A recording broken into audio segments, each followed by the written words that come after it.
Quick Shift Podcast. On, off, let's go.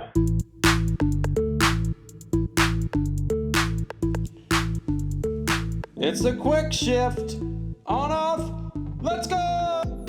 Welcome back to the Quick Shift. It's been a long time, but we're back. And hey, guess who's in studio? We're not split screen. We're not in burnt church. That's right. We're in the Quick Shift podcast, the FDS studios. That's right. Steve Laszlo. We're here. We're back, and we put a teaser out. It would have been months ago. It would have been. It feels like years. Months feels like years for whatever reason. But we're doing this. We're on air. We're in the studio, and we're ready to go. We're ready to go. The Quick Shift is ready to do a quick shift. So on, off, let's go. Off. Well, shout out to Norwood, baby. Yeah. Hey, show the folks at home, Owner's Edition. Yeah, there you go. Stevie's been busy, folks. Norwood. Yeah, behind the scenes busy. But that's another quick shift for another episode for another day. That's actually a long shift, but quick shift. We're going to talk practice today, Craig. Practice. Yeah, we're going to talk practice, and we're gonna talk about the importance of practice. We're going to talk about all. But I just want to play the game. I don't like practice. You just want to play the game. You don't want to practice. Give me skill development. You just want to scrimmage, though. You just want to. No. Just give me skill development, guys, because that's where the game's going. What the hell is that? Seriously. No, honestly. Yeah. Where do kids learn how to play hockey? Well, it's that, they want to, you have to put in the time. You have to put in that practice. If you want the results, it's part of the process. You have to put in the hard work. There is no shortcut here. You have to put in the hard work, and practice is hard work not only for the players, but for the coach. Well, let's look at the players right now. All right? They can only be active if the coach is leading the way. Right. All right? How many times have you walked into a rink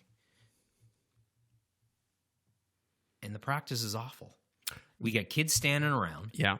We have all these Hockey Canada books and coaches' seminars and all this stuff. Which are great resources, by the way. They're great. They're phenomenal. But yet we still have kids in lines. Now, I'm not saying, okay, I'm the be-all, end-all coaching, because I'll be the first one to admit that. But I took a lot of pride in making practice plans, sticking to it, putting in systems, but also focusing on development. Right.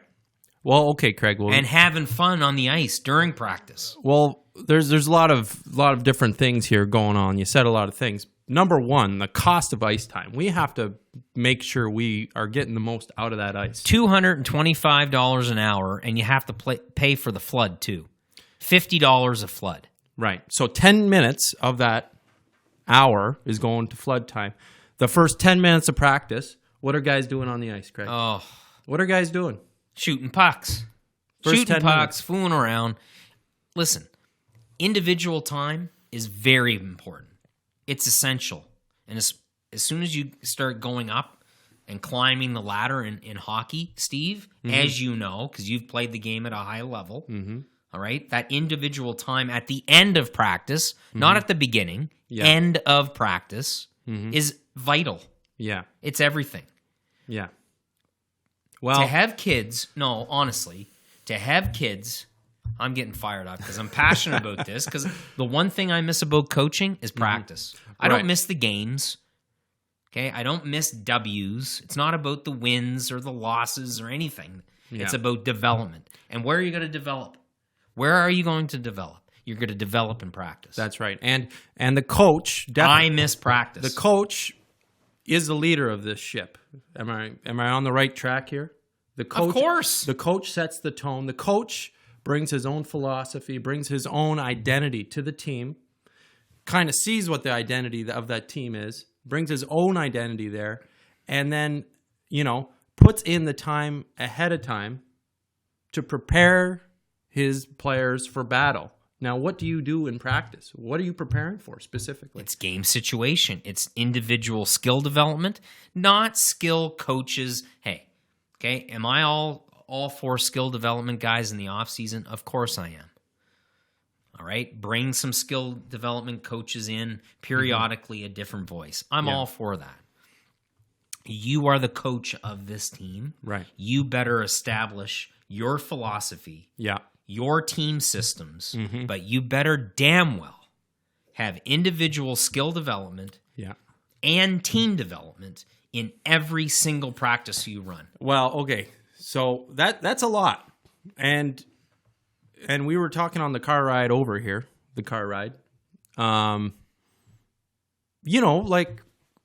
it's a lot. You there's a lot to think about as a coach. It's something that takes a lot of practice as a coach to be a good practice coach. Yes and no, but honestly, Steve, like we were talking off camera, coaches need to be students of the game as well. They need to go to coaching seminars. Oh, well, I'm a winning coach. I don't need that stuff. Do you want to improve or do you want to stay archaic? Well, and I didn't have archaic coaches. I was very blessed to have Dale Turner, God rest his soul, all right, as a coach for the vast majority of my career. Yeah. All right. You might have had some great coaches through the ranks, and I'm sure you did. Yeah. Oh, for sure. But you walk into a rink now, it's archaic. Well, are the kids learning anything? Well, we've gone to a couple practices, Craig, and we watched a few.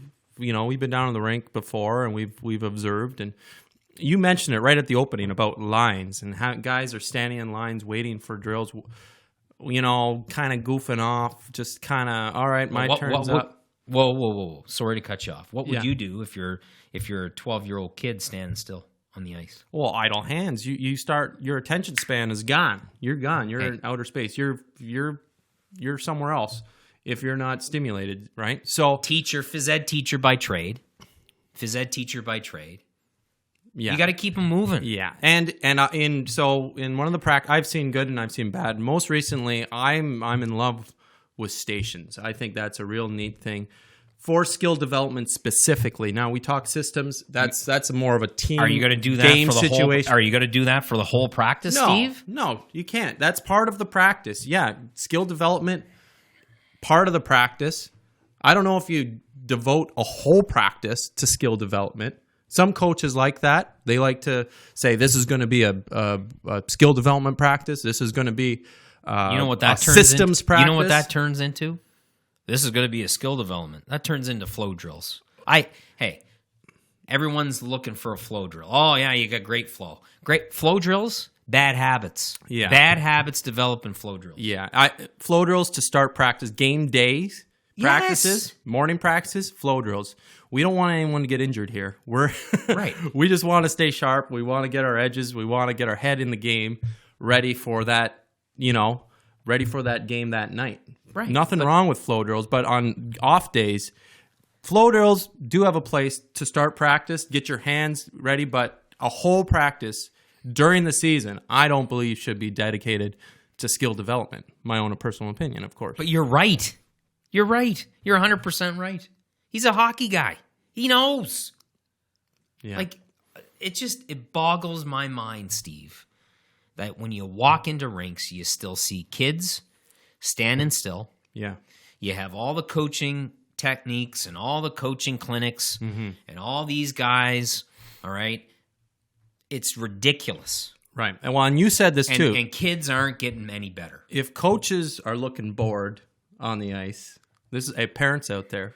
Here's a little trick.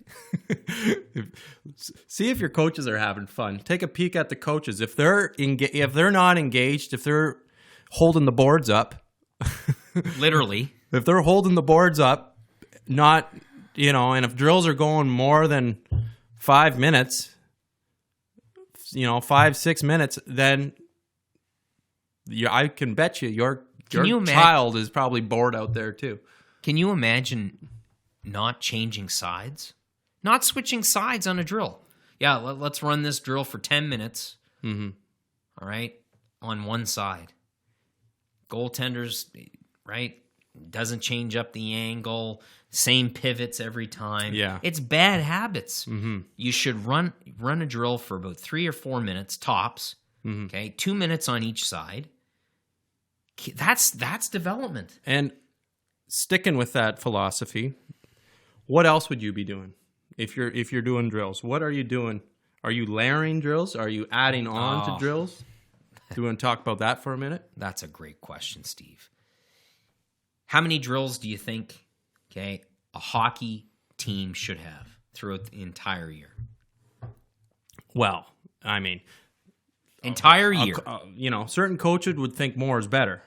Certain guys would say more is better. Of course they would. Some guys would only have a handful of and then they just press, play every practice the same 4 or 5 drills because that's all they know. Flow drills. And they don't want to, go outside their comfort zone. That's a different animal right there, but 7 to 10 drills.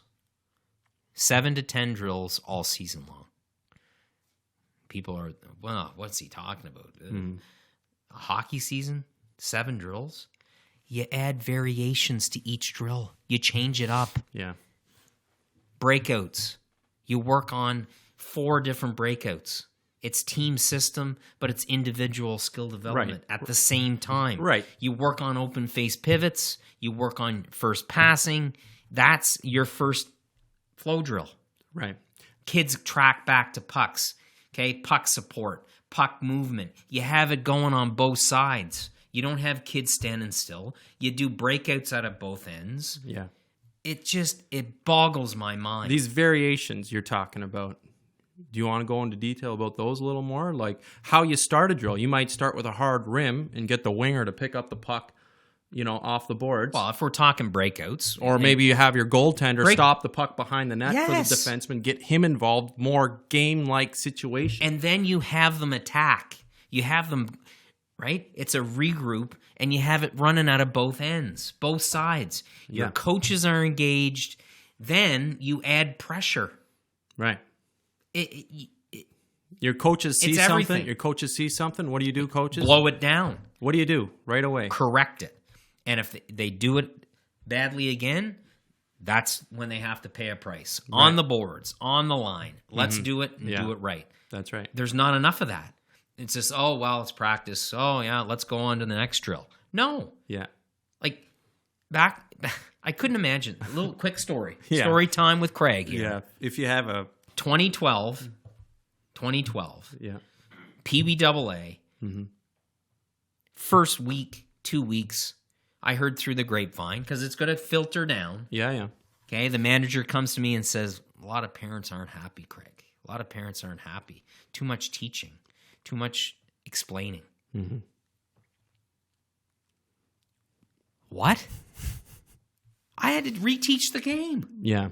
Reteach the entire game to these kids. Well, there was bad habits. Kids bad habits. They didn't know how to play. Yeah. All right. One kid, his breakout was, I'm going to fly the zone, because in Adam, they just shot the puck up through the middle, and he went in and scored top shelf. Right. That was his defensive zone coverage. That team had success at that level because they found a flaw in all the other teams at that kid didn't know level how to play of development. His own zone. Yeah. So now we're in Adam now, right? Well, was it Pee Wee now? Yeah. They're in Pee Wee he's now. in Adam. He doesn't make Pee Wee AAA his first year. Yeah. Because of his poor defensive zone coverage. Well, and he didn't know how to track back to pucks. He didn't know how to receive a pass. He didn't know anything because he didn't spend any time in his own zone. Because he wasn't coached that he needed to. He was just pass it to me because I'm the fast guy on the team and I can score goals. Oh, he's got a great shot. He's going to score. Oh, well, he scored 30 in Adam. Yeah. Throw stats out the door. Okay? In Adam, Pee Wee, whatever. Stats, hate them. Right? Shouldn't even be kept. Except plus minus. Yes. Plus minus. Plus minus. Great Are you stat. a two-way player? Great and take some pride. Oh, where do you learn how to play defense, Steve? In practice? It's a no-brainer. During the game? No, but honestly, Dale Turner, Adam. Yeah. Oh, definitely. Novice selects an Adam. Okay, guys, we're going to work on defensive zone coverage. What do? The defensive team flip their sticks over. You can't use your stick. Yeah. Oh, well, that's not fair. It teaches you positioning, teaches you body position, it teaches you everything. It's a neat little trick. How many teams have you witnessed doing that? Yeah, not too many. When I played junior a bit, I remember doing that. In university, I remember doing that. But to be honest with you, it's positioning, like defensive zone positioning. Okay, puck's in this corner. Where are you supposed to be? It's situational play. Oh, well, Craig. It feels. I feel like a lot of coaches these days think players should already know this stuff. They don't. They should know. Well, they should have learned it last year, or they should have learned it the year before. Who do they blame? And they're getting these guys in Pee Wee and Bantam and midget. They're getting lazy. Centers are blowing the zone early. Centers aren't, supporting defense. Aren't supporting their wingers. Do you think the winger? Do you think the winger knows how to win a puck battle on the half boards? Do you think the winger knows what to do when the puck comes to him when there's pressure? Yeah. These are all things that you learn in practice. And if the coach is not developing and not changing and not adapting to the player and the game, you're not going to win hockey games. Right. You might win hockey games early on, Steve, but you're not going to win hockey games when it really counts. Well, and you have to also understand there's other coaches out there. Teams all start the year at different levels. We're all here. I don't want to go too above the screen, but they start at different places at the start of the year, right. And they coach, and they're going to improve during the year. And your team has to keep up with these other teams who are improving next to you. You got to keep up with them because they're going to be improving. Yeah, jump right in there, please, Ray. I got a question for you guys. So when you're talking practice, when you look at hockey back in the 70s and 80s, like, when we were growing up, every street had a road hockey game going on where we learned how to use our hands. We learned how to play pass. We learned how to use position. And you don't see that in communities anymore. No. How does that affect the kids that are coming up? And how's that hurt the coaches and the fact that those kids aren't spending off-ice time playing games like road hockey? Yeah, like this time they should be working on their own personal skill development. That's creativity. That creativity we've been talking about. You can't teach that stuff. You don't have enough time during practice. That's the skill coach's job. Yeah, and there'll never be enough time during ice time at $250 a pop. Is that what it is these days? For an hour. You're not going to... It's definitely a negative thing out there that there's not as much, activity. Ball hockey games, these games that just happen out in the street. You don't see that anymore, and that's a great point. It's spontaneous. You don't have to fulfill an identity or a role. You can be anyone. You can play net. You can be a forward. You can be a defenseman. It's role identity. Mm-hmm. And that's coaches say, oh, well, you're going to be a defenseman or you're going to be a forward or you're a state. Like I had kids that year come to me and their parents said this in Adam. They were in Adam AA. Yeah. They missed the jump to Pee Wee AAA. They were very disappointed. And the kid comes to me and the parent comes to me and says, we weren't allowed to rush the puck. As a defenseman. Yeah. It was mind-blowing. Well, they had to rim the puck, and they couldn't. Where's the game going? Yeah. This is like 7 years ago. Where was the game going? Mm-hmm. And coaches telling them to rim the puck? Yeah. Like, honestly, that's lack of skill development. Yeah. And to Ray's point, mm-hmm. Where do you learn that skill development? Where do you learn the hands? Yeah. Sure, you get it in practice and clinics and all those things and skill coaches. Yeah. Hopefully there's an element of that in your practice plan.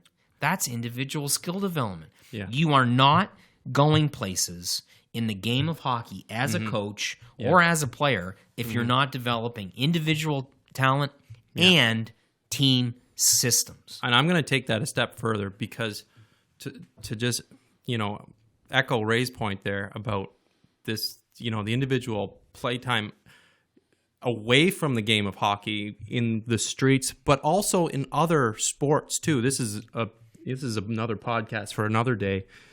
Kids playing multiple sports. Go kick a soccer ball around. I bet you, where I learned a triangle offense for the first time, it wasn't in a hockey rink.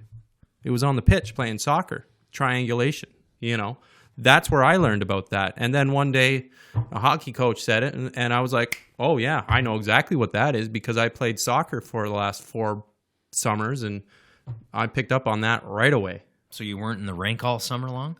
No. You didn't get tired of the game? You weren't in there 12 months? No, and you weren't burnt out? But you were playing other sports? Yeah. What a concept. A lot of these systems overlap each other in sports, and you can learn a lot by playing other sports. Everyone thinks about hockey IQ, hockey sense. We all talk about it. The best players in the game today have hockey sense because they have sports sense because they play different sports. Yeah. They think the game. Mm-hmm. That's what you want. You want players that think the game. You want players that are able to adapt. Oh yeah. And they're not getting that sense and that feel from other sports, and it's not transitioning into the game. You have players that don't think the game very well, and from a scouting perspective, do they have skill? Can they skate? And do they think it well? Where are they learning those things, folks? Hopefully in practice. The other question I have for you guys is I notice this a lot when I'm at the rink now, and it seems to me that a lot of coaches are having these practices where they have multiple teams on the ice, and they've got the ice set up in stations, sending the kids from station to station. It's almost like school. Whistle's gone. I got to go to the next station. Yeah. How are those helping kids develop at those younger ages? Well, yeah, I touched on that a little bit, right? About skill development. I don't mind that. But they get to focus on one skill for a bit and then move on to the next one. But go ahead. They better be doing each station on both sides of the ice. Well, that's right too. To work on both edges, they need to do that, and they need feedback in every station. They can't have a coach firing shots on the little goaltender. Yeah, that's a station alone. They need coaches in every station. Yeah. They need feedback, instant feedback. You can't let a drill go and go and go, ongoing, and it turns monotonous. Yeah. All right? With no feedback. If the kid does the drill wrong, you blow it down. Yeah. You show it to them again, and then if the kid does it again and he does it wrong, you blow it down and you fix it. Yeah. You don't say, oh, well, let's move on. We can't get that today. Yeah, you definitely need bodies on the ice if you're going to do stations, because a lot of these kids will start slacking off. And you can't keep the station going for 8 or 9 minutes. Yeah, you need to. It needs to be quick. Exactly. Yeah. Good questions, eh? Great question. Also, that skill development question, that stations, that's a great.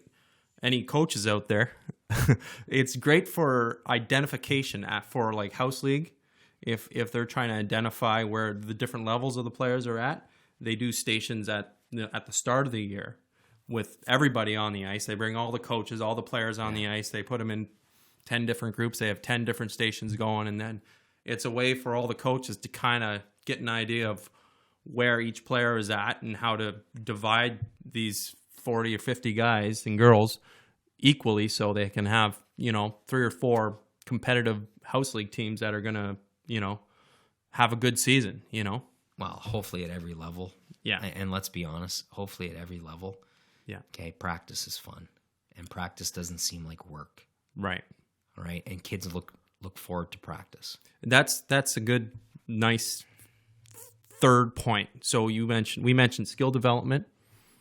We mentioned, game situation, which includes a lot of like defensive zone, offensive zone, neutral zone, face-offs. Under pressure. Penalty kill, power play.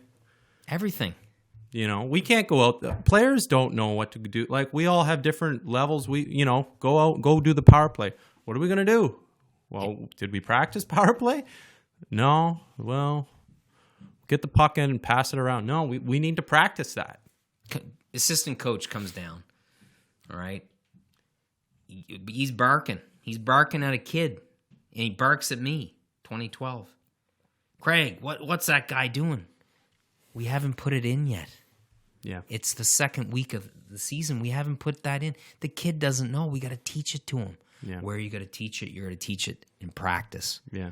All right. And folks, if you ever have the opportunity to watch a pro team practice, get your ass to the rink, sit down with a notepad, get the notepad out right here, get the notepad out, and steal their drills. Yeah. Take notes. Don't sit there in awe. Oh, wow, look at that. Look how he handles the puck. Yeah. You want to be a better coach, go to the top, watch a practice, learn something, and apply it to your level. And create your own drills. Yeah. Yeah, no, I like that idea too. You got a team that's struggling. What areas are you struggling? Put that in. Create your own drills that apply to that. That's skill development, and the kids are going to improve. And if you challenge the kids in practice, have you been challenged in practice growing up? Oh, yeah. Oh, for sure. Yeah, for sure. Oh. Standing around, Craig. We're not skating. Yeah. No, I'm just teaching them how to play the game. Friendly competition, too, between the guys on the team, at the end of practice for, put something on the line, That's always a fun thing that I used to do when I coached with the guys. And compete. 1-on-1 puck battles. Yeah. 2-on-2 puck battles. Competitions. Yeah. Games inside of games. 3-on-3 puck battles down low. And then give them 5 minutes at the end for individual skill development. That's what you should do. Speaking of 5 minutes, Craig, we're getting final thoughts, Steve. We're getting near the end here. Final thoughts. On off. Let's go. Final shift thoughts. Is getting near the end here. Final thoughts on practice. Be prepared, coaches. Don't just show up. Don't just wing it, because if you just wing it, everyone suffers, and your team isn't going to improve. You got to put in the hard work, just like the players are going to put in the hard work. You put in your hard work before practice, and it'll pay off. Your team will be much better for it. You want to hear my final thoughts? Yeah, go ahead. Boy, I'd love it if every Quebec Major Junior Hockey League team and Junior A team would have practices where people invite coaches, invite players in, and invite the media in to watch their teams practice. What a concept that would be. What a concept. We call it Craig's concept. I don't know what you call it, but you call it skill development and you call it practice. Yeah. Okay. And you call it coaches learning something instead of going through the same dull drills and having kids not compete and not learn anything and not develop. And for the players out there, if you're watching, don't go half-assed in practice. Pay the price. You want to get better? All right, do the little things in practice. Yeah. Execute. Boy, oh boy. From a scouting perspective, and you and I saw it, showboating, yelling, screaming, scoring, celebrating, after and taunting your goaltender, your own goaltender, taunting your goaltender. Wake up. Wake up. Learn something in practice. On, off. Let's go. That's a quick shift. Thanks, everybody, for tuning in. We'll see you next time. A fired up edition.